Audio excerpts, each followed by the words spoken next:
pertanyaan pertama terkait dengan praktek mengajar di kelas. Bagaimana caranya agar sensei bisa memberi contoh tanpa menjelaskan terlalu banyak? Lalu apa aktivitas-aktivitas yang bisa disampaikan setelah memberi contoh begitu ya kepada siswa? Ya, terima kasih. Jadi kita tuh hanya punya waktu kan kira-kira 55 menit ya.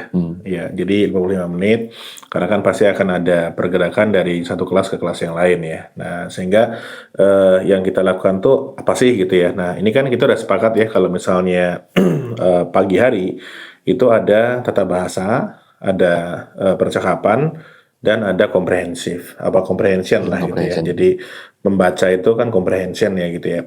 Nah, sehingga yang kita perlukan itu adalah satu, misalnya nih kita bicara masalah tata bahasa. Nah, walaupun kita bicara masalah tata bahasa, kita bicara masalah percakapan, kita bicara masalah comprehension, itu pada akhirnya kita memahami segala sesuatu itu dalam bentuk kalimat gitu ya. Nah, dan istilahnya kita akan makin paham atau kita akan makin ingat itu kalau kita membuat dalam bentuk story atau apa namanya narasi lah gitu ya. Ya, nah sehingga misalnya hari ini kita akan mengajar di Minano Nihongo bab 5 misalnya. Nah, ini kebetulan ya. Nanti saya kira kan tadi saya baca ada pertanyaan mengenai bagaimana kita menggunakan AI ya tadi ya. Nah, ini saya sudah bikin nih sekarang pakai AI ini. Jadi prompt yang saya pakai ya. Nah, itu satu, buat 5 kalimat bahasa Jepang yang membentuk cerita. Minano Nihongo bab 21 ya. Nah, karena ini AI saya sudah saya masukin, dia udah tahu saya ya. Jadi mengenai Arimetode dan sebagainya, dia sudah bikin kalimat seperti ini nih.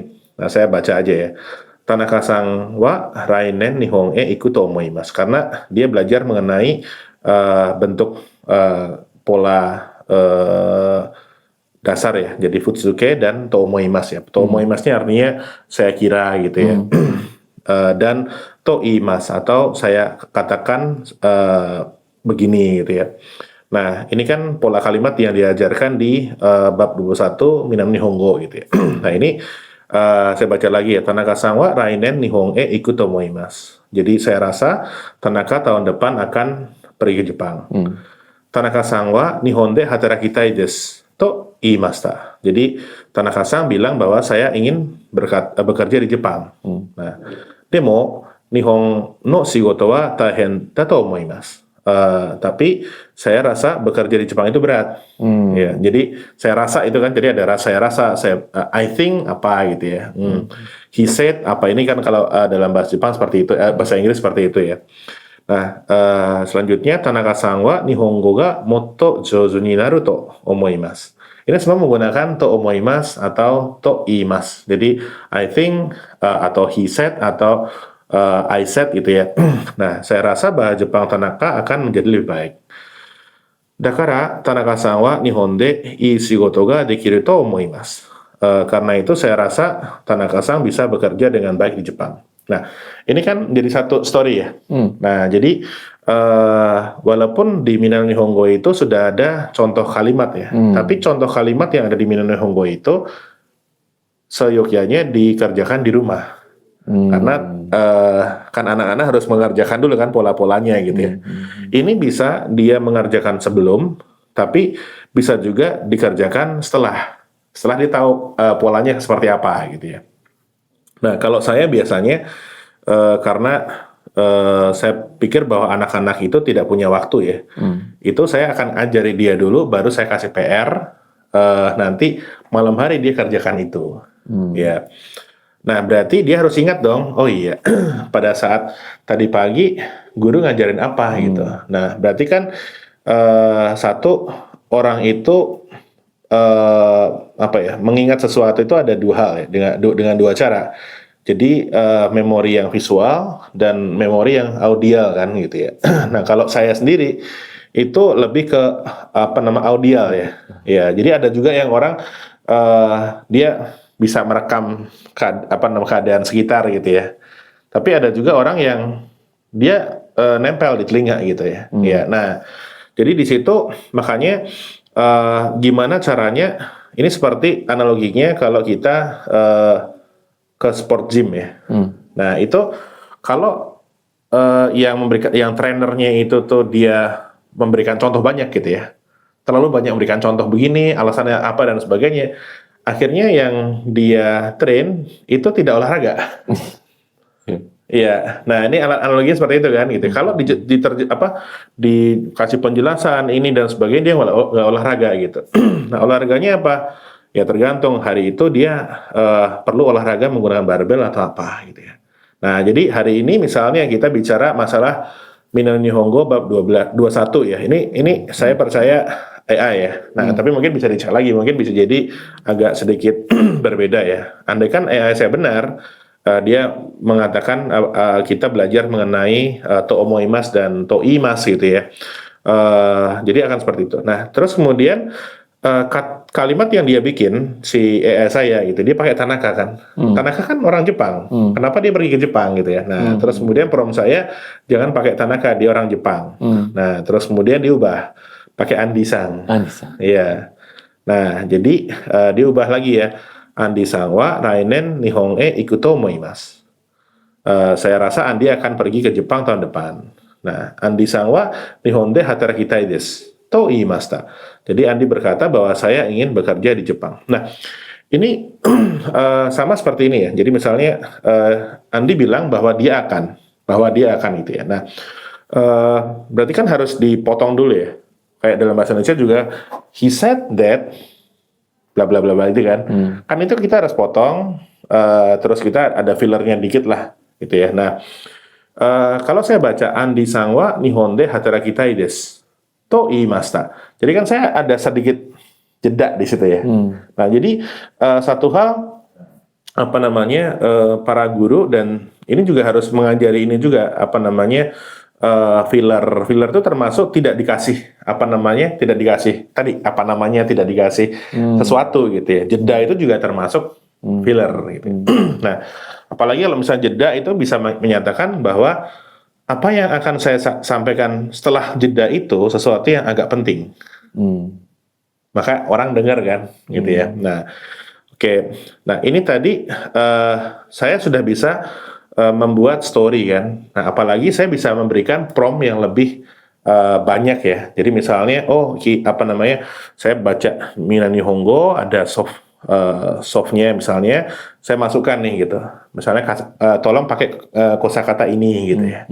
Nah, itu bisa kita bisa dapat sesuatu story yang lebih yang lebih bisa mewakili tadi apa yang akan kita kerjakan tadi ya.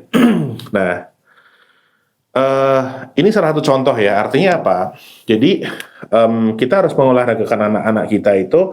Jadi kalau saya apa yang saya lakukan adalah hari ini saya mengajar tata bahasa mengenai I think atau I said tadi ya, to iimasu, to omoimasu gitu ya.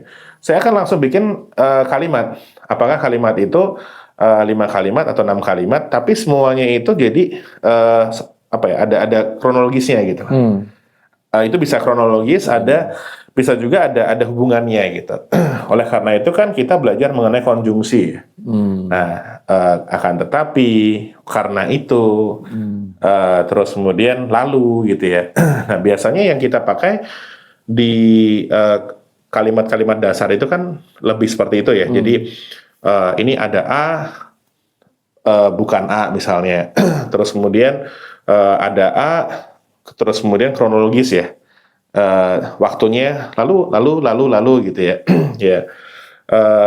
Tapi bisa juga nggak seperti itu ya. Misalnya ada pengandaian gitu ya. Nah, jadi menurut saya kita perlu membuat kalimat ini dulu gitu. Nah, terus dari situ, oke anak-anak, apa yang akan kita pelajari hari ini gitu ya. Jadi yang kita pelajari hari ini, kita kan perlu kasih tahu dulu. Ini sama seperti waktu kita presentasi kan. Oke, kita hari ini akan bicara mengenai 3 hal. Pertama tentang anu, kedua tentang anu, yang ketiga apa gitu ya. Nah, itu akan sangat jelas ya. karena kita sudah jelas apa yang akan kita bicarakan gitu. Nah, sehingga eh, pembaca itu sudah siap-siap dulu gitu ya, atau yang akan mendengarkan kita sudah siap-siap dulu bahwa Pak Arbi itu akan menyampaikan 3 hal. Nah, sama juga nanti dengan guru juga. Kan waktu kita terbatas nih. Nah, siswa juga harus, saya ini hari ini mau ngapain gitu. Nah, berarti guru harus dia bilang, kita kan belajar bab sekian. Bab sekian itu belajar mengenai apa gitu.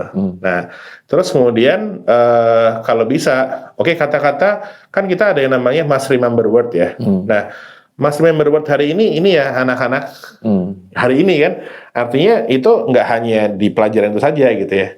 Tapi kan nanti juga harus belajar itu, dan asesmennya akan tentang hal itu juga gitu. Tentang apa namanya must remember word-nya ya. Terus pola kalimat yang akan kita pelajari hari ini adalah tadi mengenai tomoimasu. Iya. Nah sekarang artinya kita langsung bicara aja kan. Tomoimasu ini kan tadi ya istilahnya terjemahannya kan. Artinya ini. Nah mengenai detailnya seperti apa nanti kita bisa diskusi lah gitu ya. Nah jadi pertama kali kita ngasih contoh dulu. Jadi kita ngasih contoh dulu. Kita bisa ngasih contoh, atau kalau memang misalnya kita mau ngecek anak yang paling jelek ya. Jadi saya biasanya bawa, misalnya, oh ini kan saya pasti tahu ya kalau misalnya saya terus bersama-sama dengan anak itu selama 5 bulan ya. Nah, oke. Ya hari ini kelihatannya anak ada seminggu yang lalu yang jelek si Udin misalnya. Nah, saya akan nunjuk dulu Udin. Udin, tolong ya baca apakah kita tembak itu di di televisi ya, atau kita tulis dulu, atau kita siapkan apa yang akan kita bahas hari itu ya. Ya kamu tolong baca gitu ya. Nah dibaca. Nah kita kan tahu si Udin ini nggak bisa baca. Dia bisa baca atau tidak? Oh ternyata hiragananya jelek gitu. Oke, siapa yang bisa? Angkat tangan. Nah berarti kalau ada yang angkat tangan ini berarti istilahnya kan satu ada kemungkinannya adalah dia sudah siap gitu ya. Yang kedua ya mungkin dia pengen dikenal aja sama gurunya gitu ya. Iya. Nah dari situ kita kan cek lagi nih anaknya ini siapa saja yang bisa angkat tangan tadi ya. Jadi dia keaktifannya seperti apa gitu ya. Jadi pertama kali kita tadi ya dengan dengan kalimat teladan kita bikinnya. Nah kalau bisa kalimat teladan ini sudah dibuat dari awal, ini lebih enak lagi nih. Nah, kita belajar tentang apa gitu ya. Ya, karena kalau misalnya habis itu lalu kita putar lagi si siapa misalnya Andi gitu ya. Andi Sang, tolong silakan baca dulu semuanya gitu ya. Nah, setelah beberapa kita lihat, kita bisa ngecek, oh ini anaknya ada yang bisa, ada yang nggak bisa gitu ya. Nanti kita tandain nih. Misalnya si Udin dari Batak misalnya, dari Sumatera Utara. Terus kemudian si Ujang dari Sukabumi, kan dia bahasa ibunya kan Sunda ya, Sunda dan bahasa Batak kan beda-beda tuh. Ritmenya juga beda-beda gitu ya. Nah ini kita lihat, oke, ritmenya seperti apa? Apakah ritmenya sudah benar atau belum gitu ya? Kita tandain dulu gitu.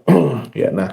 Baru setelah itu kita akan anak-anak. Jadi pertama kita bisa memberikan yang benar dulu, atau kalau misalnya gurunya nggak pede, kita bisa minta native, atau kita bisa minta AI kita untuk mengucapkan ini gitu ya. Terus kemudian yuk repeat after ini gitu ya, atau after AI, atau repeat after me gitu ya.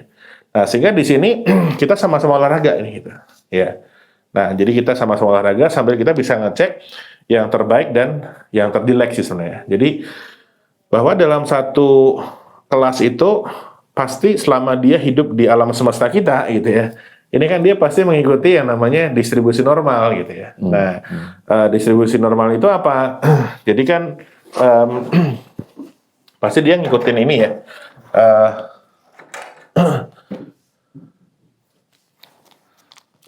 Ya. Jadi kan ya seperti ini gitu ya. Jadi ada anak yang biasa-biasa aja misalnya. Jadi misalnya kan ada 20 anak ya. Ada 20 anak, 1, 2 sampai 19, 20 gitu ya. Nah, ini pasti ada anak yang pintar, ada anak yang kurang pintar ya. Nah, yang di tengah-tengah tuh yang biasa-biasa aja gitu. Ya, nah ini kita mungkin ngambil kalau 20 sampelnya mungkin bisa 3 gitu ya. Nah ini ambil semuanya nih tiga juga gitu ya. Nah ini ambil 3 juga. Nah sehingga dari sini setiap hari kita selalu bisa mengetahui siapa saja yang pandai gitu ya. Nah siapa yang terlambat gitu ya. Nah itu yang dan siapa-siapa yang masih di tengah-tengah ini gitu. Jadi intinya kan ya ini mirip dengan Ki Hajar Dewantara ya, yang apa namanya Ing Madya Mangunkarso, Tuturi Handayani, Ing Ngarso Song Tulodo gitu kan 3 gitu ya. Ya intinya orang itu kan cuma ada 3 tipe aja gitu ya. Nah jadi artinya ketika dia di depan dia lebih mungkin IQ-nya lebih bagus atau misalnya bahasa ibunya itu sangat dekat dengan bahasa Jepang ya. Nah, sehingga dia lebih mudah untuk menguasai itu gitu ya. Intonasinya lebih mudah. Terus ada istilah-istilahnya itu tuh dalam bahasa Jepang dan bahasa ibunya dekat gitu ya. Sehingga dia lebih cepat gitu ya. Nah, orang ini kita kasih role model gitu sehingga dia makin pede gitu ya. Nah, ini jadi satu hal tadi gimana sih cara ngajar gitu ya. Pertama ya tadi ada kita kasih apa namanya story dulu gitu ya. Nah, terus kemudian kalau percakapan gimana? Nah, percakapan ini kan dialog ya. Ada monolog, ada dialog ya. Nah, jadi kalau mono itu 1, kalau dialog kan 2. Ya. Monolog sama dialog. Ya. Nah, di sini kalau misalnya kita mengajar untuk yang tata bahasa, kita mungkin lebih enak menggunakan ini pola ini ya, atau comprehension. Comprehension membaca ini kan sebenarnya adalah monolog kan, tapi panjang gitu ya, comprehension. Ini dokai gitu ya. Nah, terus kalau yang dialog ini kan kaiwa percakapan. Nah, sebenarnya sih intinya cuma itu aja. Terus kemudian bagaimana kita tinggal menunjuk, ayo misalnya untuk yang kaiwa atau percakapan, Udin dan Ujang, ayo kamu jadi si A, kamu jadi si B. Nah ini bisa apa enggak gitu ya. Nah ini kita tinggal terus kemudian pertama mungkin kita harus mengolahragakan semuanya dulu ya. Repeat after me dulu gitu ya. Atau kalau misalnya kita kurang pede, tadi kita bisa menggunakan AI atau apa namanya atau YouTube lah gitu ya. Ya. Nah sehingga dari situ kita ngikutin mereka sama-sama kita latihan di sana sih gitu ya.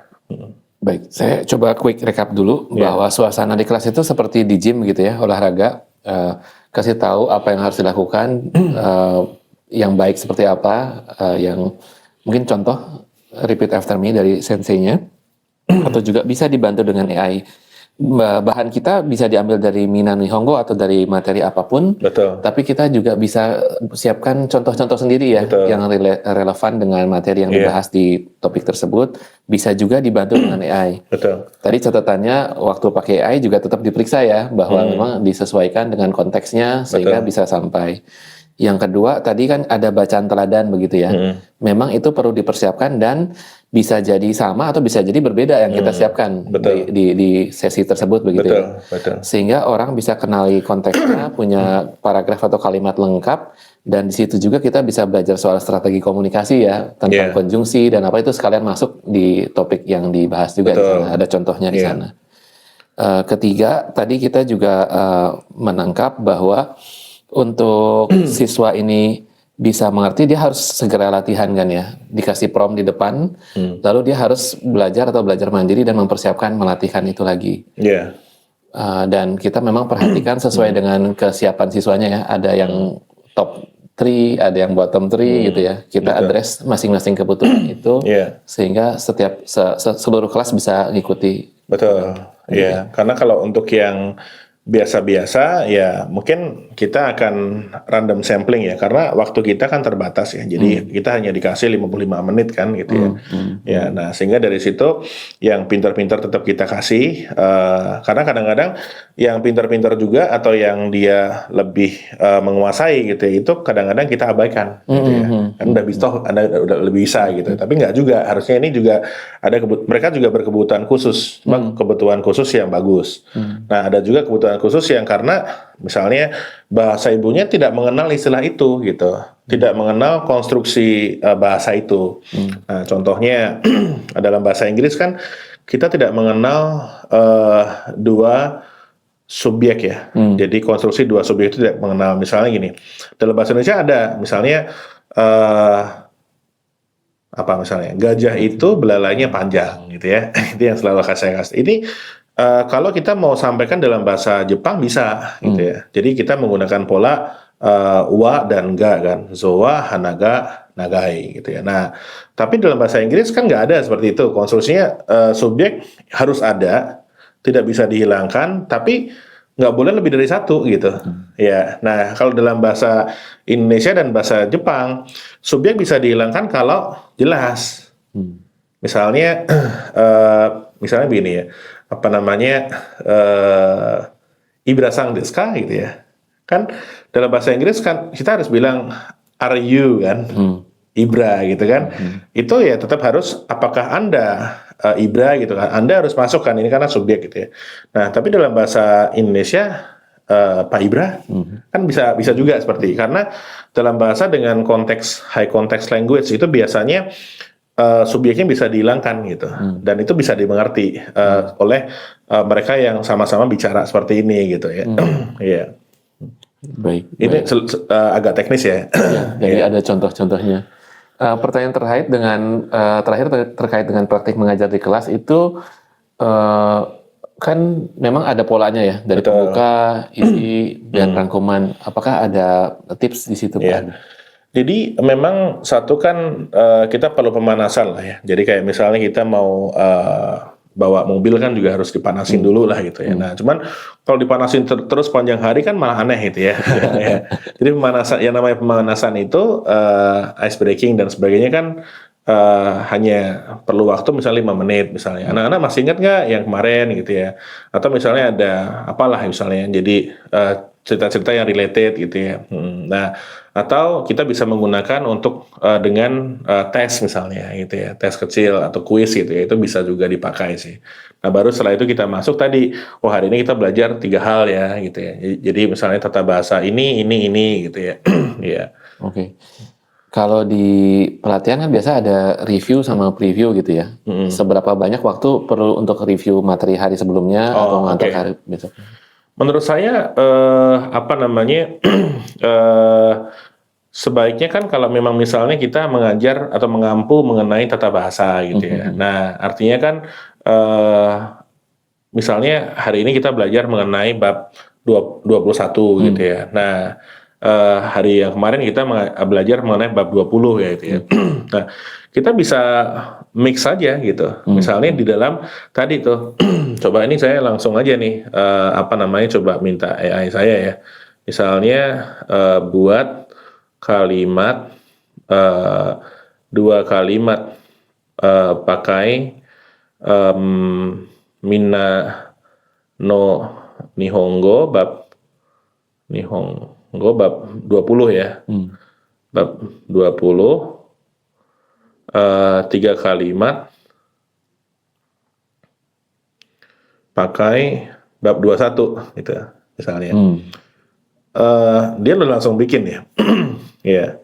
Nah, ini dia langsung bikin bab 20 nih. Dia bicara mengenai futsuke ya, bentuk plane ya. Nah, Andi tahun depan pergi ke Jepang. Andi sangwa raineng nihonge iku. Nihon de jidosha no kaisha de hatarakitai. Dia ingin bekerja di perusahaan otomotif di Jepang. Terus nyambung lagi di bab 21 tadi yang pakai I think ya. Ya, Andi sangwa nihon no shigoto wa omoshiroi to omotte imasu. Andi berpikir bahwa. Nah, jadi kita bisa menggabungkan ini gitu. Ayo anak-anak, ini masih ingat nggak gitu ya. Nah, terus kalau misalnya itu sudah di hari Jumat, nah kita bisa gabungkan nih gitu. Jadi hari itu kita ajarkan, mungkin brainstormingnya bisa jadi agak sedikit lebih, atau ice breakingnya bisa agak sedikit lebih lama ya. Misalnya 10 menit gitu ya. Ya. Baik, baik. Menarik Pak. Ini asumsinya AI-nya juga dilatih ya. Jadi Iya. nanti perlu dibekali dengan bahan-bahan sehingga dia bisa merujuk ke yang akurat di buku Iya. yang dirujuk di. Dan menariknya adalah sekarang zaman AI ya, artinya ya saya belajar banyak hal, misalnya dari fonetik, terus kemudian dari morfologi, sintaks, dan itu teorinya kan macam-macam nih ya. Makanya tadi kan juga ada perbandingan bahasa dan sebagainya. Nah, tapi ketika kita menggunakan AI ya, itu kan sebenarnya kita kan pernah diskusi juga ya dengan Pak Ibra ya, bahwa prom-promnya itu kan bisa di-sharing ya kalau nggak salah ya. Bisa, bisa. Ya, sehingga nanti ketika misalnya guru itu keteteran ditanya sama murid yang kritis, ya udah kita nggak bisa langsung cek aja, oke, pertanyaannya apa gitu ya. Atau kalau saya mungkin kan kita harus elegan ya. Kalau misalnya pertanyaan itu sifatnya ada yang benar-benar nggak tahu siswanya, ada yang ngetes gurunya gitu ya. Nah, iya kan, berarti kan kita harus tahu gimana cara ngelesnya gitu ya. Oke, saya coba karena waktu kita sudah hampir habis, atau nanti kalau saya jawab ini terlalu panjang, nanti kita bisa belajar pada malam hari gitu ya. Atau saya coba bikin PR dulu ya. Nanti saya tanya ke sensei di Hombu yang lebih tahu misalnya. Itu juga nggak masalah juga gitu. Iya, kalau dulu saya selalu menggunakan alasan ini ya gitu ya. Iya. Baik, baik. Nah, baru setelah itu nanti kan kita tanya ke AI kita sambil misalnya kita diskusi lah gitu ya. Baik. Terima kasih Pak Arbi untuk beberapa insight-nya. Tadi saya miss satu poin juga tentang pentingnya journaling atau mencatat ya. Betul. Keadaan siswa ini dari waktu ke waktu, karena kita punya waktu cukup panjang 5 bulan, kita bisa kenal benar dengan siswanya ya. Iya. Dan kita bisa address kebutuhan spesifik yang dia punya. Gitu. Iya, sama makanya kan kalau misalnya kita hanya mengajar misalnya 3 jam, kan ada juga seperti itu ya. Pasti yang saya minta pertama kali adalah absensi. Iya. Terus kalau misalnya bisa juga apakah ada ciri khas dari anak-anak itu gitu. Nah, dari situ apakah misalnya lecture 3 jam, 2 jam, 1 jam itu tuh artinya saya bisa mengikut sertakan mereka juga gitu. Iya, jadi walaupun nggak semuanya kan, tapi pada akhirnya mereka pasti akan merasa, waduh, saya harus siap-siap juga nih, saya nggak bisa tidur karena pasti akan ditunjuk gitu ya. Iya, ada kemungkinan saya ditunjuk juga gitu. Iya. Baik, baik. Ini sedikit menambahkan bahwa catatan sensei itu akan berguna karena bukan hanya untuk di kelas hari itu atau minggu itu saja, tapi nanti tim of taker juga akan nanya tuh ke senseinya. Betul. Bagaimana anak ini gitu ya, perkembangan karakternya, kesangguhannya, juga bagaimana perkembangannya gitu. Nah, Betul. itu akan dicatat juga di. Iya. Jadi sebenarnya akan kelihatan ya, misalnya tadi dengan kita, ada anak yang mungkin di bab 21 dia lambat, tapi sebenarnya di bab 18 dia agak cepat gitu ya. Nah, ini pasti ada alasannya ya. Jadi sebenarnya saya tidak begitu percaya sekali dengan IQ juga sih saya. Artinya bahwa ya kalau misalnya kita udah terbiasa dengan pola-pola yang ada gitu ya. Nah, itu akan lebih cepat mendapatkan itu ya. Nah, karena kan kita latihan dengan bahasa itu, dengan dengan pola-pola itu gitu. Ini contohnya adalah bahasa Jepang itu kalau misalnya kita menjumpai anak yang nggak bisa gitu ya. Bisa jadi satu, bahasa ibunya beda gitu ya. Nah, yang kedua, dia mungkin tidak aware terhadap dia tidak menggunakan kata itu dalam bahasa ibu pun nggak masalah gitu. Dia menggunakan pola lain ya, tapi tetap dia masih bisa berhidup hidup tanpa masalah gitu ya. Iya. Misalnya kita bisa aja kan kalau misalnya kita sering pidato kan kita bikin pantun. Nah, buat orang-orang yang istilahnya punya kebutuhan untuk membuat pantun gitu, akhirnya dia pinter berpantun ya, AB gitu ya, mungkin dia tahu cara bikinnya gitu ya. Nah, tapi buat orang yang istilahnya tanpa pantun pun dia bisa hidup tenang gitu ya, ya saya nggak perlu berpantun. Tapi ketika misalnya pelajaran itu membutuhkan saya untuk berpantun, pasti saya akan beda ya dengan orang yang istilahnya sehari-hari memang berpantun ria gitu ya. Nah, makanya di sini adalah sejauh mana kalau ada anak yang nggak bisa, ini pasti ada something-nya gitu. Nah, biasanya tadi bahasa ibu. Nah, bahasa ibunya itu kita bisa lihat tadi dari segmen piramid itu ya. Jadi pertama adalah suaranya kayak gimana. Dia bisa mengucapkan misalnya gini, orang Sunda kan nggak bisa bilang F ya. Pep gitu kan, nah seperti itu ya. Nah ini makanya nanti akan susah ketika apa namanya kita mengajak dia misalnya fuat mungkin dia kan pakai Pat. P gitu kan, nah, ya bukan food gitu kan ya. Nah itu juga apa namanya jadi satu hal yang bisa kita lihat sebagai referensi. Ya. Baik, baik.